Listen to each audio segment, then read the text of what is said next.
प्यारे बच्चों, आपका फिर स्वागत है रे क्लासेस फिरोजाबाद में।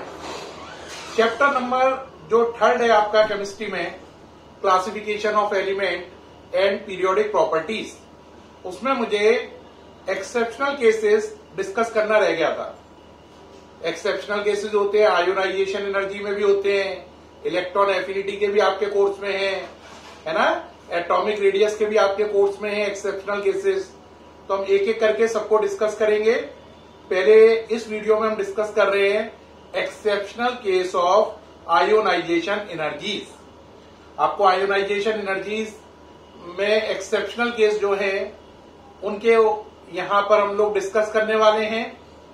एक्सेप्शनल का मतलब क्या है? एक्सेप्शनल का मतलब है जो रूल को फॉलो ना करे। रूल क्या था? रूल ये था कि आयोनाइजेशन एनर्जी ग्रुप में नीचे चलने पर घटती है, डिक्रीज होती है, और पीरियड में चलने पर बढ़ती है। एक बार मैं आपको फिर रिमाइंडर दूं, आयोनाइजेशन एनर्जी क्या थी? किसी एटम के लास्ट शेल में से लूजली बाउंड इलेक्ट्रॉन को हटाने के लिए जो एनर्जी चाहिए होती है उसे आयोनाइजेशन एनर्जी कहते हैं।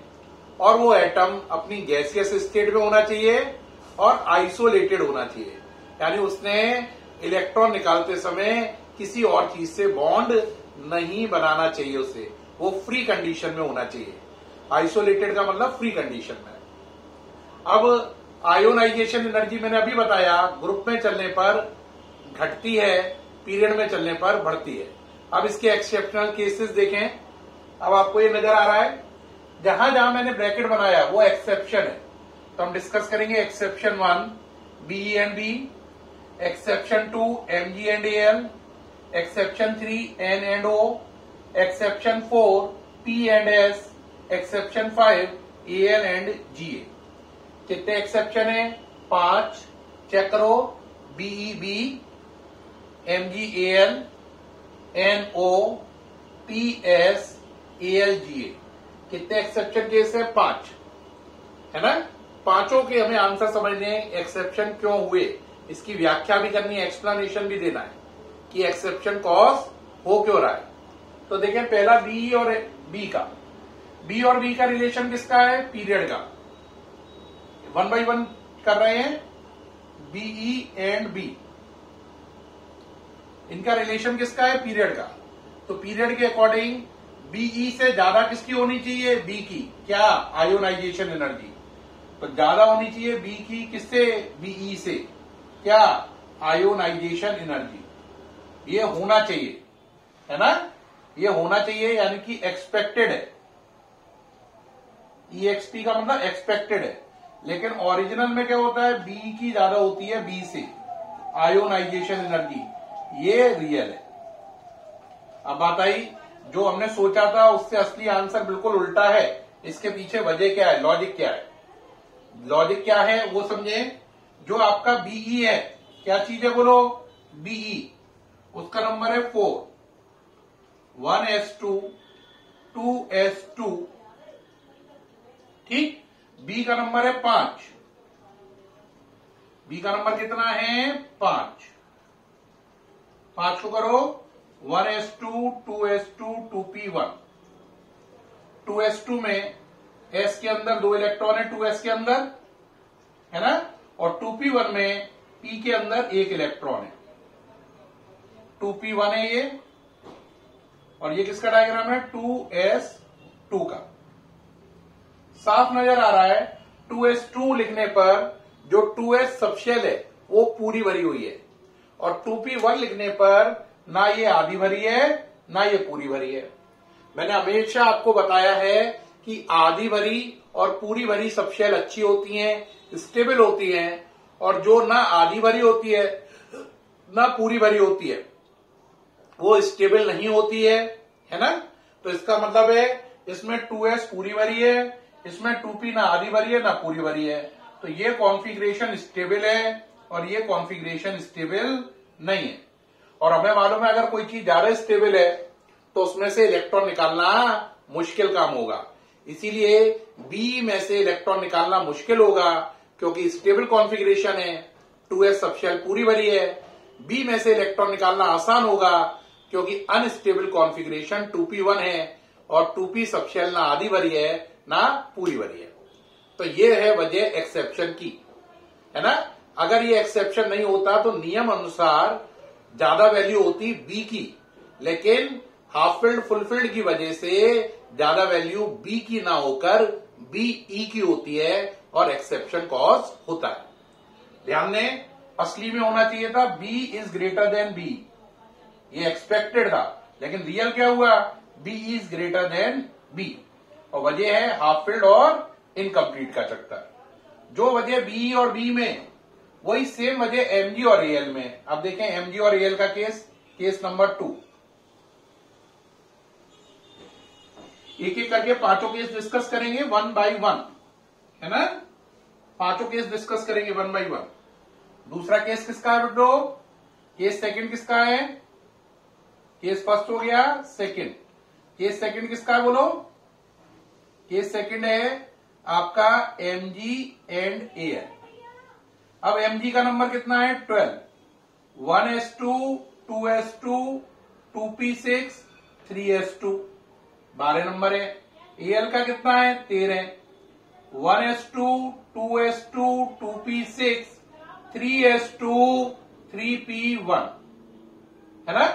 नियम अनुसार क्या होना चाहिए, नियम अनुसार देखो एमजी के बाद एएल आ रहा है, पीरियड का रिलेशन है। नियम अनुसार एएल की वैल्यू एमजी से बड़ी होनी चाहिए, किसमें, आयोनाइजेशन एनर्जी में, ऐसा होना चाहिए अगर नियम से चले। तो ये हमारी वैल्यू क्या है, एक्सपेक्टेड। लेकिन असली में क्या होता है, एमजी बड़ा होता है किससे, एएल से, आयोनाइजेशन एनर्जी में। ये है रियल। तो रियल वैल्यू एक्सपेक्टेड वैल्यू से उल्टी आ रही है। अब वजह समझो, बहुत सरल है, आपको हाल ही नजर आ रही होगी। देखो भाई, इसमें 3s2 लिखा है, तो 3s2 का मतलब समझ रहे हो, 3s पूरा भरा हुआ है, 3s पूरा भरा हुआ है। इसमें 3s2 लिखा है ना, तो इसमें जरा देखो ऊपर की तरफ करके 3s पूरा भरा हुआ है। इसमें 3p1 लिखा है, तो 3p1 लिखने पर p ना आधा भरा है ना पूरा भरा है। तो इसमें 3p1 है, तो एएल में 3p1 होने का मतलब ना आधा भरा ना पूरा भरा, अनस्टेबल हो गया। और जो एमजी है इसमें 3s2 है, यानी कि एस सबशेल पूरी भरी है।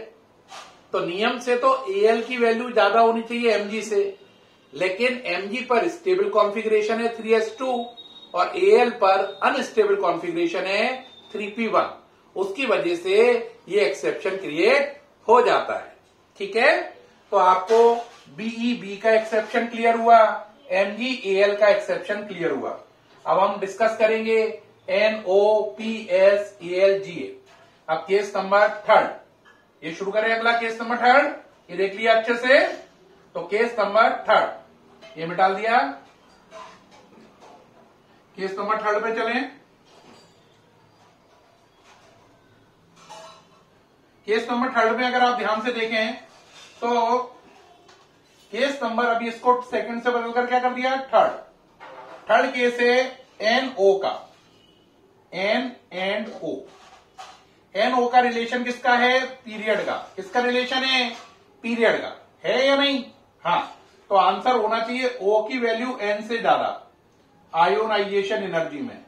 ये एक्सपेक्टेड है, क्या है, एक्सपेक्टेड है, यानी कि हमारा दिमाग कह रहा है। लेकिन रियल में क्या होता है, N की वैल्यू O से ज्यादा होती है, ये रियल है। यानी रियल बात जो है वो एक्सपेक्टेड बात से उल्टी है बिल्कुल। वजह वही है, इलेक्ट्रॉनिक कॉन्फ़िगरेशन वाला बात ही है। यहां पे एक टीएल मिटाल दे रहा हूं, इसकी कोई जरूरत नहीं, अभी जगह खाली हो जाएगी। अब देखो जरा, N का नंबर कितना है 7, 1s2 2s2 2p3। 2p3 होने से बताओ क्या होगा प्यारे बच्चों, P कितना हो गया, 3 है, हाफ फिल्ड हो गया। तो नाइट्रोजन में P क्या है, हाफ फिल्ड। अब ऑक्सीजन चलो 8 नंबर है, बोलो 1s2 2s2 2p4। 2p4 को भरो, कैसे बनेंगे, हुंस रूल से 1 2 3 4। अब देखो इस समय ना ये हाफ फिल्ड है ना फुल फिल्ड है, तो 2p4 ना हाफ फिल्ड है ना फुल फिल्ड है, जबकि 2p3 क्या है, हाफ फिल्ड है। हम हमेशा जानते हैं half filled full field incomplete से ज्यादा स्टेबल होते हैं, इसीलिए नाइट्रोजन का कॉन्फ़िगरेशन 2p3 ज्यादा स्टेबल है ऑक्सीजन के कॉन्फ़िगरेशन 2p4 से। क्योंकि स्टेबिलिटी ज्यादा है तो इलेक्ट्रॉन निकालना मुश्किल होगा, इलेक्ट्रॉन निकालना मुश्किल होगा तो नाइट्रोजन की आयोनाइजेशन एनर्जी एक्सेप्शनली ऑक्सीजन से ज्यादा होगी। ठीक है, तो ये केस एक्सप्लेन हुआ NO का। जो NO का केस है वही सेम एक्सप्लेनेशन है PS के लिए। तो अब केस नंबर देखेंगे अपन 4 P और S का। ये देख लीजिए, ये सारा समझ में आ रहा है, NO का केस ओके है। तो अब केस नंबर 4 है PS। अब PS पे चलते हैं भाई। केस नंबर 4 P और S का, केस 4 एडिंग कर दीजिए, किसका है, P एंड S। अब P और S का केस है, फिर वही बात आ जाएगी सर, रिलेशन किसका है, पीरियड का। तो S की वैल्यू P से क्या होनी चाहिए, ज्यादा, किसमें, आयोनाइजेशन एनर्जी में। ये एक्सपेक्टेड है, लेकिन रियल में क्या होगा, P की वैल्यू S से ज्यादा होगी, किसमें, आयोनाइजेशन एनर्जी में। ये रियल फैक्ट है, होनी चाहिए S की ज्यादा, होती है P की ज्यादा।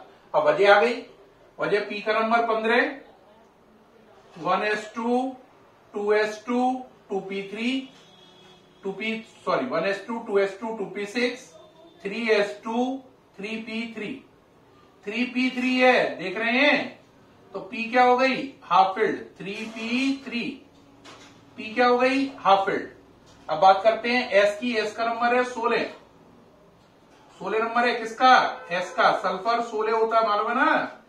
1s2 2s2 2p6 3s2 3p4 3p4 होने पर क्या करोगे, P में 4 इलेक्ट्रॉन, 1 2 3 4 4 इलेक्ट्रॉन हो गए।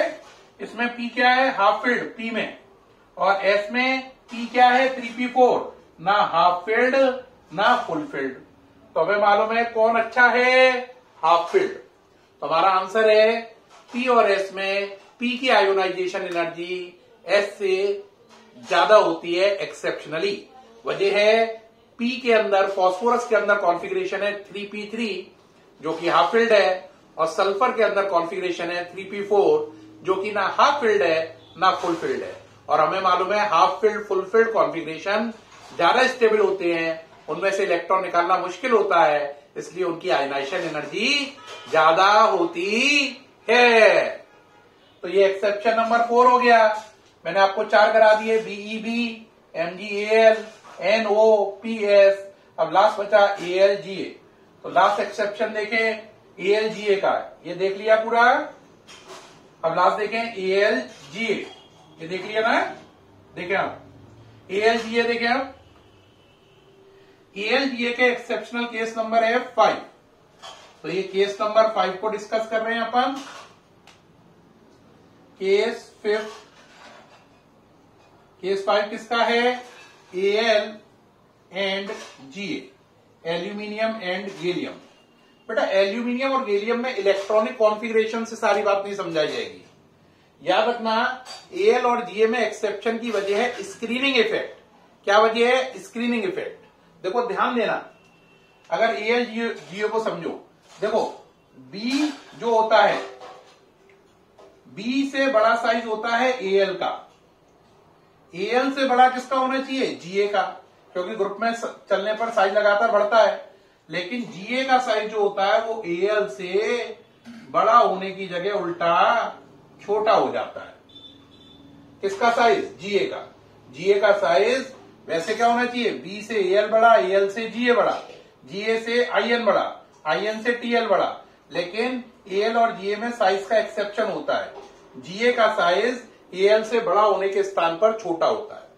अब बात आप कहोगे ऐसा क्यों होता है, इसके पीछे वजह है स्क्रीनिंग इफेक्ट। क्या वजह है, स्क्रीनिंग इफेक्ट। स्क्रीनिंग इफेक्ट क्या होता है, देखो बात समझो, बात को समझे जरा ध्यान से। स्क्रीनिंग इफेक्ट समझाने के लिए थोड़ा सा मैं यहां पे स्पेस और बनाता हूं, है ना, जिससे आपको क्लियर हो। देखो बेटा, देखो जो एल्यूमिनियम है उसका नंबर है 283, न्यूक्लियस के बाद 2 इलेक्ट्रॉन, फिर 8 1 2 3 4 5 6 7 8 फिर 3। तो ये केस है आपका किसका, Al का। Al में जो ये वाले इलेक्ट्रॉन है इनर शेल में, ये अपने से आउटर शेल के इलेक्ट्रॉनों पर रिपल्शन जो लगाते हैं वो ज्यादा लगाते हैं। Al में इलेक्ट्रॉन जो प्रेजेंट है अंदर वाली शेल में, वो अपने से बाहर वाली शेल पर रिपल्शन क्या लगा रहे हैं, ये इस पर ताकत बाहर की तरफ ज्यादा लगा रहा है, ये इस पर बाहर की तरफ ताकत ज्यादा लगा रहा है, तो साइज उससे वाइड हो रहा है। जबकि Ga के केस में क्या होता है, जो इलेक्ट्रॉन अंदर वाली शेल में है, Ga बना लो, 4 शेल होंगी। Ga में जो इलेक्ट्रॉन अंदर वाली शेल में, ये अपने से बाहर वाली शेल के इलेक्ट्रॉनों पर रिपल्शन कम लगा रहे हैं, यानी ये इस पे रिपल्शन कम लगा रहा है, ये इस पे कम लगा रहा है, ये इस पे कम लगा रहा है। तो Al में अंदर वाली शेल के इलेक्ट्रॉन बाहर वाली शेल के इलेक्ट्रॉन पर रिपल्शन ज्यादा लगा रहे हैं, ज्यादा लगाने से उसका साइज बड़ा हो गया है। और Ga में रिपल्शन कम लग रहा है, कम लगने से साइज क्या हो जाता है, छोटा। तो अगर हम कंपेयर करें तो Al और Ga को अगर हम कंपेयर करें तो Al का ओवरऑल साइज अगर इतना मान लें तो Ga का ओवरऑल साइज इससे बड़ा होने की जगह उल्टा छोटा हो जाता है। छोटा क्यों हो गया, अगर आप रिपल्शन ज्यादा लगाओगे तो रिपल्शन बाहर की तरफ लग रहा है, साइज बड़ा होता जाएगा। रिपल्शन कम लगाओगे तो साइज छोटा रह जाएगा। तो Ga में रिपल्शन जो होता है वो कम लगता है, Al में ज्यादा लगता है। तो Ga का साइज छोटा होता है, छोटा साइज है तो इलेक्ट्रॉन न्यूक्लियस के पास होगा, इलेक्ट्रॉन न्यूक्लियस के पास होगा तो निकालना मुश्किल होगा। तो आपको समझ में आ रहा है कि आयनाइजेशन एनर्जी बढ़ जाएगी। तो Ga की आयनाइजेशन एनर्जी Al से ज्यादा होती है। प्यारे बच्चों, उम्मीद है सारे एक्सेप्शन क्लियर हुए होंगे। Thank you.